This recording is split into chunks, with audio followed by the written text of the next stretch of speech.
खुशामदीद। दोस्तों, इस वीडियो से हम 10वीं जमात महाराष्ट्र बोर्ड उर्दू मीडियम के साइंस 1 सब्जेक्ट का सिलेबस स्टार्ट कर रहे हैं।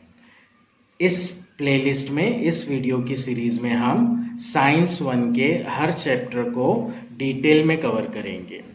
सबसे पहले हम चैप्टर के जो पॉइंट्स हैं उसको सेपरेट वीडियोस में डिटेल्ड डिस्कस करेंगे और फिर लास्ट में सबक की जो मश्क है यानी कि सवाल जवाब जो है उसके ऊपर वीडियो होगी जिसमें सवाल जवाब को एक्सप्लेन किया जाएगा। साथ ही एक वीडियो और होगी जिसमें बोर्ड के क्वेश्चंस को सॉल्व करके बोर्ड के क्वेश्चन पेपर्स में जो सवालात आए हैं उनके आंसर्स को सॉल्व किया जाएगा। तो यहां पर आपको हर चैप्टर से मुताल्लिक point wise theoretically separate videos और सवालों के जवाब के लिए सेपरेट वीडियोस मिलेगी। अगर आपने हमारा चैनल अभी तक सब्सक्राइब नहीं किया है तो आप चैनल को सब्सक्राइब कर ले और साथ ही बेल आइकन को भी प्रेस कर दे ताकि जैसे ही वीडियो अपलोड हो आपको उसका नोटिफिकेशन मिल जाए। इस वीडियो में हम सबक नंबर 1 सुखली कशिश की शुरुआत कर रहे हैं, जिसमें हम चैप्टर का इंट्रोडक्शन वाला पार्ट यानी कि पेज नंबर 1 में मौजूद पॉइंट्स को डिस्कस करेंगे। तो आइए वीडियो की शुरुआत करते हैं। सबक का नाम है सुखली कशिश। 8 स्टैंडर्ड में हमने कुव्वतों की मुख्तलिफ किस्में पढ़ी थी, जिसमें एक किस्म पढ़ी थी सुखली कशिश। सुखली कशिश कुव्वत की एक किस्म होती है जो जमीन के अंदर होती है। जमीन के अंदर सलाहियत होती है कि वो हर जिस्म को अपनी जानिब खींचती है। इसी कुव्वत कशिश को सुखली कशिश कहा जाता है जमीन की। तो इसी के बारे में ये पूरा चैप्टर है, हमें पूरा चैप्टर पढ़ना है। ये चैप्टर स्टार्ट करने से पहले रिवीजन है पिछली क्लासेस का, उसके सवालात देख लेते हैं हम। किसी शय पर कुव्वत लगाने से क्या असरात होंगे? किसी भी शय पर अगर कुव्वत लगाई जाती है तो 2 केसेस होते हैं, वो डिपेंड होते हैं शय के ऊपर। एक तो शय साकिन है या फिर शय हरकत कर रही है। अगर हम साकिन शय के ऊपर कुव्वत लगाएंगे तो उसकी वजह से हो सकता है वो हरकत में आ जाए। हरकत में आ रही है मतलब उसके अंदर हटाव पैदा होगा। तो अगर कोई भी साकिन शय के ऊपर कुव्वत लगाई जाती है तो उसके अंदर हटाव पैदा होता है।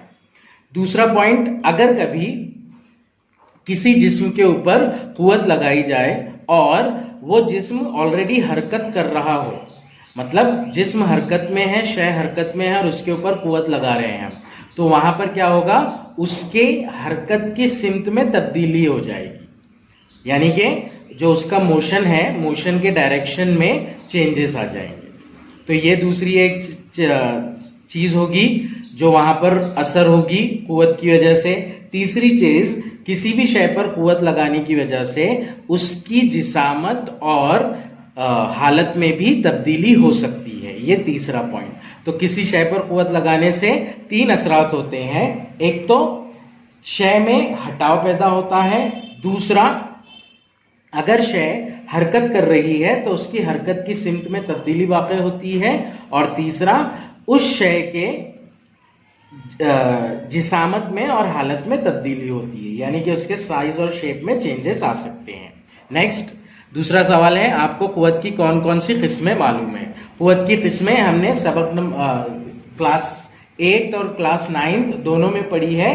क्लास 8 में हमने अलग अलग कुव्वत की किस्में पढ़ी थी, जैसे कि उज़लाती कुव्वत, मैकानिकी कुव्वत, मकनातीसी कुव्वत वगैरह वगैरह। नेक्स्ट, सुखली कुव्वत कशिश के मुतालिक आप क्या जानते हैं? ये पॉइंट भी हमने 8th क्लास में पढ़ा है, जिसमें हमने ये पढ़ा था कि जमीन हर जिस्म को अपने जानिब खींचती है। इसी को सुखली कुव्वत कहते हैं जमीन की। तो इस तरह से ये तीनों क्वेश्चन के आंसर्स हैं। अगर इसका आंसर चाहिए तो हम सिस्टमेटिकली लिख सकते हैं इन तीनों क्वेश्चंस के आंसर को। पहला सवाल है, किसी शय पर कुव्वत लगाने से क्या असरात होंगे? अगर शय साकिन है तो उस शय में हटाव पैदा होगा, शय की जिसामत और हालत में फर्क आएगा, अमल करने वाली कुव्वत शय की हरकत की सिमत तब्दील कर देगी। ये 3 असरात होंगे किसी भी शय पर कुव्वत लगाने से। आपको कुव्वत की कौन सी किस्में मालूम है? कुव्वत की अलग अलग किस्में हैं, जैसे कि उजलाती कुव्वत, मैकेनिकी कुव्वत, मकनातीसी कुव्वत, कुव्वत बरक़े सुकूनी यानी कि इलेक्ट्रोस्टैटिक फोर्स ऑफ अट्रैक्शन, सुखली कुव्वत, जमीन की कुव्वत। इसके अलावा भी दो अलग अलग किस्में होती है कुव्वत की, मुतवाजिन और गैर मुतवाजिन। ये जो किस्में होती है, इन किस्मों को बताने के लिए कम से कम दो कुव्वतों का होना जरूरी होता है। मुतवाजिन कुव्वतें ऐसी दो कुव्वतें होती हैं जो बराबर असर करती है, मतलब उनका असर एक दूसरे के मसावी होता है। गैर मुतवाजिन कुव्वतें ऐसी होती है जिसमें एक कुव्वत बड़ी होती है और एक कुव्वत छोटी होती है। इसके अलावा मुताल्लिका और गैर मुताल्लिका कुव्वतें, मुताल्लिका कुव्वतें ऐसी कुव्वतें होती हैं जो दो जिस्म, मतलब एक कुव्वत लगाने वाला जिस्म और एक जिस्म पर कुव्वत लगाई जा रही है, तो दोनों एक दूसरे को टच करेंगे, ये होती है मुताल्लिका कुव्वतें। और गैर मुताल्लिका कुव्वतें बिना टच करके जो कुव्वत लगाई जाती है उसे गैर मुताल्लिका कुव्वतें कहते हैं। सुखली कुव्वत कशिश के मुताल्लिक आप क्या जानते हैं? जमीन के अंदर हर जिस्म को अपने जानिब खींचने की कुव्वत होती है, इस कुव्वत को जमीन की सुखली कुव्वत कशिश कहते हैं। तो ये थोड़ा सा रिकैप हुआ हमारा। अब हम एक्चुअल चैप्टर पर आते हैं। आप गुज़िश्ता जमात में पढ़ चुके हैं कि सुखली कुव्वत कशिश एक कायनाती कुव्वत है जो सिर्फ जमीन पर मौजूद दो अजसाम में ही नहीं बल्कि कायनात के किसी भी दो अजसाम के दरमियान असरअंदाज होती है। इस कुव्वत को किसने दरियाफ्त किया? अब हम इसका मुताला करेंगे। पिछली जमात में हमने पढ़ा था कि सुखली कुव्वत कशिश एक कायनाती कुव्वत होती है जो सिर्फ जमीन पर मौजूद दो अजसाम में नहीं बल्कि कायनात में कोई भी दो जिस्म अगर फर्ज कर लेंगे हम तो उसके अंदर होती है। जैसे चांद और जमीन, इन दोनों के बीच में कुव्वत कशिश होती है, जमीन और सूरज, इन दोनों के बीच में कुव्वत कशिश होती है। तो कायनात में कोई भी दो जिस्म अगर हम लेते हैं तो दोनों के अंदर एक कुव्वत कशिश होती है, इसे ही सुखली कुव्वत कशिश कहा जाता है। जमीन के ऊपर मौजूद दो जिस्मों के अंदर भी कुव्वत कशिश होती है। यहां पर बात चल रही है पूरे कायनात की, तो पूरे कायनात यानी कि जमीन पर मौजूद दो अजसाम या जमीन से बाहर कायनात में खला में मौजूद दो अजसाम, कहीं पर भी दो अजसाम के दरमियान जो कुव्वत कशिश होंगी उसे सुखली कुव्वत कशिश कहा जाता है। अब ये पूरे कायनात में पाई जाती है, इसीलिए इसे एक कायनाती कुव्वत भी कहा जाता है। ये हमने पिछली क्लासेस में पढ़ा था। अब हम ये पढ़ेंगे कि इसे दरियाफ्त किसने किया। ये तो आप जानते ही है कि सर आइजैक न्यूटन ने सुखली कशिश दरियाफ्त की। सुखली कशिश को जो दरियाफ्त करने वाले साइंसदान थे वो थे सर आइजैक न्यूटन। इन्होंने सुखली कशिश को दरियाफ्त किया। कहा जाता है कि दरख्त पर से सेब को गिरता देखकर उन्होंने सुखली कशिश की दरियाफ्त की।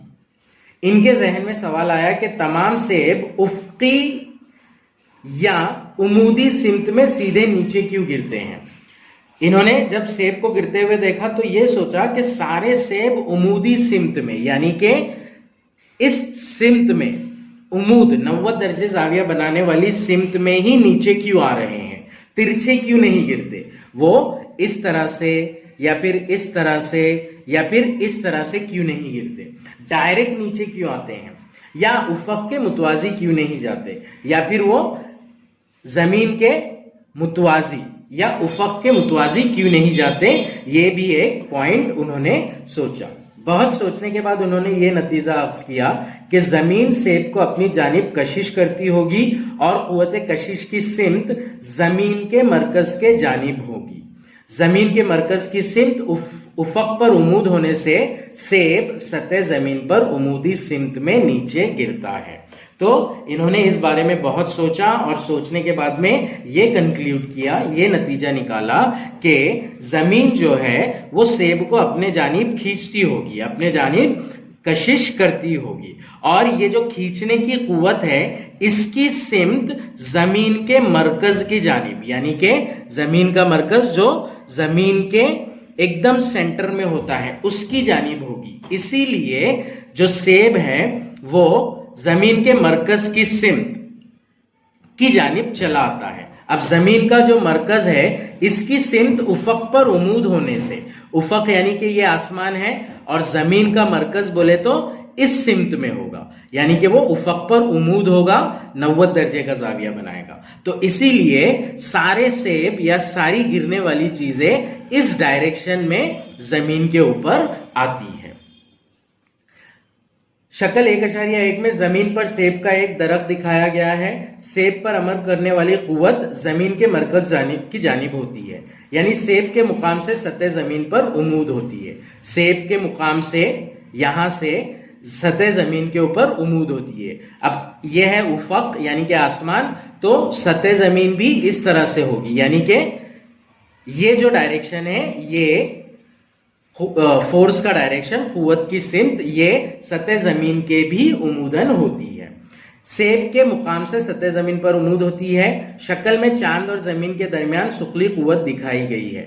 यहाँ फासले तनासुब में नहीं दिखाए गए हैं। चांद ऑब्वियसली बहुत दूर होता है जमीन से। शक्ल में दिखाने की पर्पस की वजह से चांद को बताया गया है और चांद को भी जमीन की जानिब खींचता हुआ बताया गया है।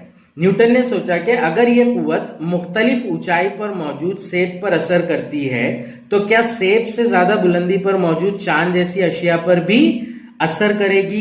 क्या इसी तरह सूरज, सैयारे और ऐसे ही चांद से ज्यादा दूरी पर वाक़े फल्की अजसाम पर भी असर होगा? तो उसने ये सोचा और उसका जवाब यह है कि ये जो कुव्वत है ये कायनाती कुव्वत है, तो जमीन चांद को भी अपनी जानिब खींचने की कोशिश करती है। कुव्वत कशिश सुखल की वजह से चांद भी जमीन की जानिब खींचा जाता है और इसी तरह हर दो जिस्म एक दूसरे की जानिब खींचे जाते हैं पूरी कायनात में।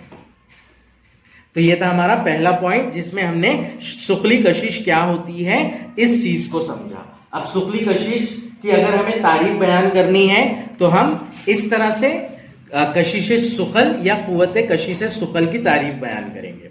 दो मखसूस कमियत और हजम रखने वाले अजसाम के दरमियान अमल करने वाली कुव्वत कशिश को कशिश सुखल या कुव्वत कशिश सुखल कहा जाता है।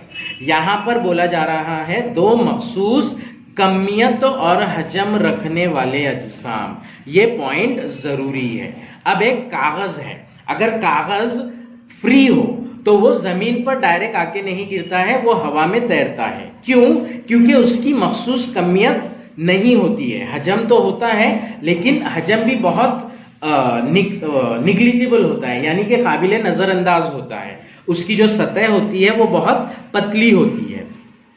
तो कागज एक ऐसी चीज है जिसकी कोई मखसूस कमियत और हजम नहीं होता है, तो उसके ऊपर जमीन की कशिश सुखल असर नहीं करती है। तो इसीलिए कशिश सुखल या कुव्वत कशिश सुखल में यह बात बोलना जरूरी है कि जो दो जिस्म है उनके अंदर अट्रैक्शन वाला जो फोर्स है, कशिश वाली जो कुव्वत है, वो कब होगी? जब जिस्म मखसूस कमियत और हजम रखने वाले होंगे। तो इस हिसाब से दो मखसूस कमियत और हजम रखने वाले अजसाम के दरमियान अमल करने वाली कुव्वत कशिश को कशिश सुखल कहा जाता है। अब जमीन की सुखली कशिश की अगर कभी तारीफ लिखना हो हमें तो हम इस तरह से लिखेंगे। जमीन जिस कुव्वत कशिश से मखसूस कमियत और हजम रखने वाले अजसाम को अपनी जानिब खींचती है, उस कुव्वत कशिश को जमीन की सुखली कशिश कहते हैं। जमीन की सुखली कशिश भी ऐसे अजसाम पर असरअंदाज होती है जिसका मखसूस हजम और मखसूस कमियत हो।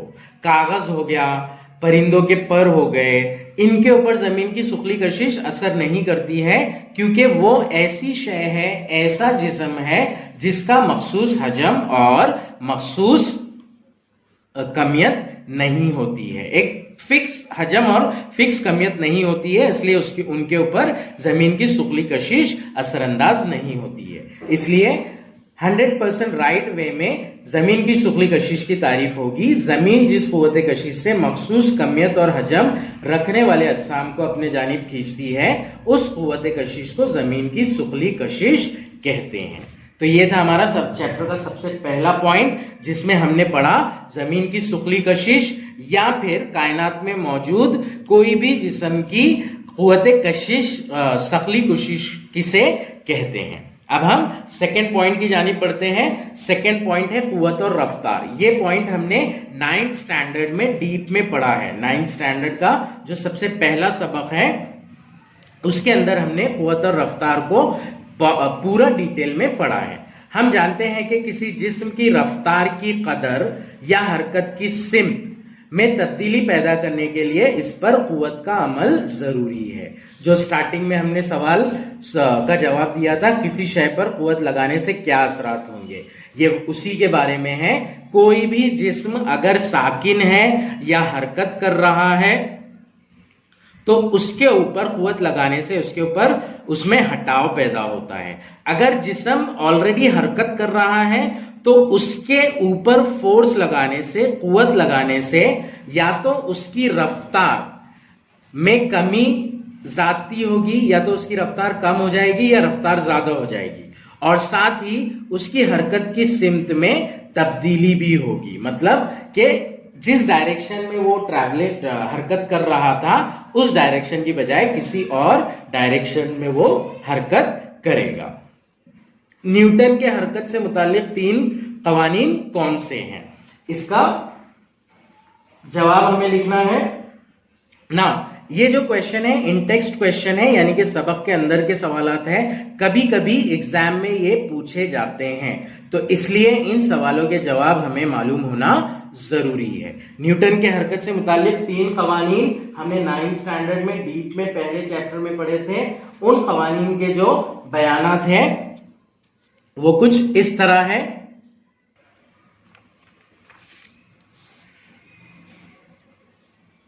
न्यूटन का पहला कानून हरकत, अगर किसी जिस्म पर कोई बैरूनी गैर मुतवाजिन कुव्वत अमल ना करे तो वो जिस्म जो साकिन हालत या खते मुस्तकीम में यकसा रफ्तार से हरकत कर रहा है उसी हालत में रहेगा। मतलब जिस्म की हालत को चेंज करने के लिए उसके ऊपर गैर मुतवाजिन कुव्वत का लगना जरूरी है। गैर मुतवाजिन कुव्वत मतलब क्या? जिस्म के अंदर जो कुव्वत मौजूद है उस कुव्वत से कम या ज्यादा वाली कुव्वत, गैर मुतवाजिन कुव्वत उसे कहेंगे। तो कोई भी जिस्म अगर वो साकिन है तो उसे हरकत में लाने के लिए, या फिर अगर वो खत्ते मुस्तकीम में यकसा रफ्तार से हरकत कर रहा है तो उसे उसी हालत में उसकी हालत चेंज करने के लिए उसके ऊपर बैरूनी गैर मुतवाजिन कुव्वत का अमल करना जरूरी है। अगर कोई बैरूनी गैर मुतवाजिन कुव्वत अमल ना करे तो वो जिस्म अगर साकिन है तो साकिन हालत में ही रहेगा, या फिर खत्ते मुस्तकीम में यकसा रफ्तार से हरकत कर रहा है तो उसी हालत में रहेगा। ये था न्यूटन का पहला कानून हरकत। न्यूटन का दूसरा कानून हरकत, मेयारे हरकत की तब्दीली की शरह अमल करने वाली कुव्वत के रास्त तनासुब में होती है और मेयारे हरकत की तब्दीली कुव्वत की सिमत में होती है। मेयारे हरकत यानी कि जिस्म का मोमेंटम ऑफ द बॉडी। तो मोमेंटम यानी कि मेयारे हरकत जो चेंज होता है, तो चेंज होने की स्पीड, तब्दीली की शरह यानी कि स्पीड, चेंज होने की स्पीड कुव्वत के रास्त तनासुब में होती है। रास्त तनासुब यानी कि अगर कुव्वत बढ़ रही है तो मेयारे हरकत की तब्दीली भी फास्ट होगी। तनासुब के कंसेप्ट को हम इस चैप्टर की तीसरी वीडियो में डिटेल में समझेंगे, क्योंकि हमें केपलर के लॉ और Newton's universal law of gravitation ये दोनों समझना है, और इन दोनों को समझने के लिए तनासुब का कंसेप्ट, मुस्तकीम तनासुब, रास्त तनासुब या माकूस तनासुब, इसे समझना बहुत जरूरी है। तो अगर आपको रास्त तनासुब पता नहीं है तो चैप्टर की 3rd वाली वीडियो जरूर देखिएगा। तो यहां पर न्यूटन के दूसरे कानून हरकत में बोला गया है कि मेयारे हरकत की तब्दीली की जो शरह होती है, उसकी जो स्पीड होती है, वो अमल करने वाली कुव्वत के रास्त तनासुब में होती है। मतलब अमल करने वाली कुव्वत ज्यादा होगी तो तब्दीली की शरह ज्यादा होगी, अमल करने वाली कुव्वत कम होगी तो तब्दीली की शरह कम होगी, स्पीड स्लो होगी। और मेयारे हरकत की तब्दीली कुव्वत की सिमत में होती है। मतलब अगर कुव्वत बढ़ रही है तो मेयारे हरकत भी बढ़ेगी, और अगर कुव्वत घट रही है तो मेयारे हरकत भी घटेगी। ये था न्यूटन का दूसरा कानूनी हरकत। अब हम न्यूटन का तीसरा कानूनी हरकत देखते हैं। हर एक कुव्वत अमल के लिए हर एक कुव्वत अमल के लिए मसावी असर का उसी वक्त होने वाला कुव्वत रद्द अमल होता है और इनकी सिमत एक दूसरे के मुखालिफ होती है। ये तो सबसे फेमस और कॉमन वाला लॉ है न्यूटन का, जिसमें यह कहा गया है every action has an equal and opposite reaction, मतलब हर कुव्वत अमल के लिए मसावी असर का उसी वक्त होने वाला रद्द अमल होता है और इन दोनों की यानी कि अमल और रद्द अमल की सिमत जो है एक दूसरे के मुखालिफ होती है। इसकी सादा सी एग्जांपल होती है जब हम दीवार पर बॉल फेंकते हैं तो बॉल को फेंकना ये अमल हो गया, बॉल फेंकने के बाद वापिस वो उसी डायरेक्शन में आता है तो ये रद्द अमल हो गया। तो हर अमल का रद्द अमल होता है और अमल और रद्द अमल की जो सिमत होती है वो एक दूसरे के मुखालिफ होती है। अमल था बॉल को दीवार की तरफ फेंकना, बॉल दीवार की तरफ जा रहा है, रद्द अमल है बॉल का वापस आना, दीवार से दूर आ रहा है, मतलब अमल और रद्द अमल की सिमत जो है वो एक दूसरे से अलग है। तो ये था हमारा नेक्स्ट वाला पॉइंट, कुव्वत और रफ्तार का पॉइंट। अगला जो पॉइंट है दायरवी हरकत का पॉइंट, उसे हम डिटेल में इंशाल्लाह अगली वीडियो में डिस्कस करेंगे।